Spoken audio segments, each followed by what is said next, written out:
ঐতিহাসিক মামলা বলেছি, বাংলাদেশের ইতিহাসে বাংলাদেশের কোনো প্রাইম মিনিস্টারের বিরুদ্ধে এরকমের আন্তর্জাতিক অপরাধ ট্রাইব্যুনালে ইতিপূর্বে কোনো মামলা হয় নাই।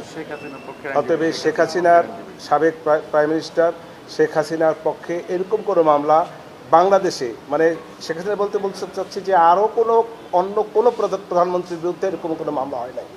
এবং একটি কঠিন গুরুতর চার্জের মামলা।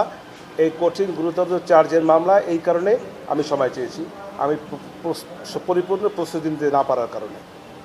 আপনার ক্লায়েন্টের পক্ষে আপনার অবস্থানটা কি হবে, মানে মানসিকভাবে কি প্রস্তুতি? অবশ্যই তার পক্ষে আমি আমার এই ক্লায়েন্ট যাতে এই মামলা থেকে অব্যাহতি পায়।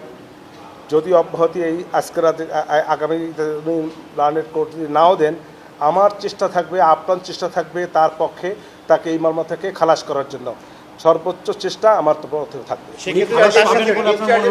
আমি এখন কেমনে বলবো খালাস পাবেন কি পাবেন না আমি কি করে বলবো? আমি তো দেইনি, চাবো এই জন্য যে আমি মনে করি যে তার বিরুদ্ধে যে 5টি চার্জ আনা হয়েছে এই চার্জগুলি সঠিক হয় নাই। এই চার্জগুলি সঠিক না বিধায় আমি ডিসচার্জের আবেদন দেবো।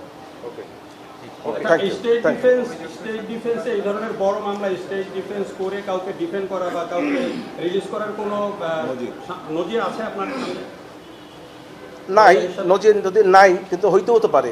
নজির তো যে কোনো সময় হইতে পারে, যে কোনো সময় যে কোনো মামলার নজির হইতে পারে। আর ইতিপূর্বে ছিল না দেখে যে বর্তমানে এই মামলার ক্ষেত্রে হবে না, এ কথা তো আমি কেউ বলতে পারি না। শুনতে পাচ্ছি অ্যাকিউজদের পক্ষে প্রপার ডিফেন্স করার জন্য তাদের সাথে যোগাযোগ করা প্রয়োজন, সেক্ষেত্রে আপনি যোগাযোগের চেষ্টা করবেন? অবশ্যই না, অবশ্যই না, তাদের সঙ্গে যোগাযোগ করবো কেন? আমি যখন শেষ আপনি আবার আমি বুঝতে পারিনি, আপনি আবার মানে ওনার সময় আপনি পিপি হিসেবে নিয়োগ পেয়েছিলেন, সেই ক্ষেত্রে ওনার পক্ষে আবার মামলা লড়ার ক্ষেত্রে কোনো কনফ্লিক্ট অফ ইন্টারেস্ট না, কোনো কনফ্লিক্ট নাই, কোনো কনফ্লিকশন নাই। অবশ্যই আমি যেটা পারি। Conflict of interest? হ্যাঁ, কনফ্লিক্ট অফ ইন্টারেস্ট নাই। কারণ আমি মনে করি আমি বাংলাদেশের সাবেক প্রধানমন্ত্রী ছিলেন, তার পক্ষে ইতিপূর্বেও আমি তার পক্ষেই ছিলাম রাষ্ট্রপক্ষে, আজকেও আমি রাষ্ট্রপক্ষে তার পক্ষে। আপনি বলছিলেন যে এই 5টি অভিযোগ সত্য না, তার মানে তিনি এর সাথে জড়িত না আপনার দাবি অনুযায়ী। কিন্তু এখানে বারবার বলা হচ্ছে যে প্রধান নির্দেশদাতা সুপ্রিমো হিসেবে তার এই অভিযোগ, আপনি কি?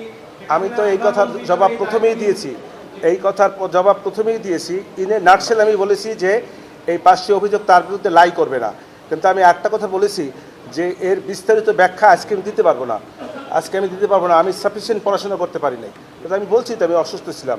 একই প্রশ্ন বারবার আপনারা কেন করবেন? আপনাদেরকেও ধন্যবাদ।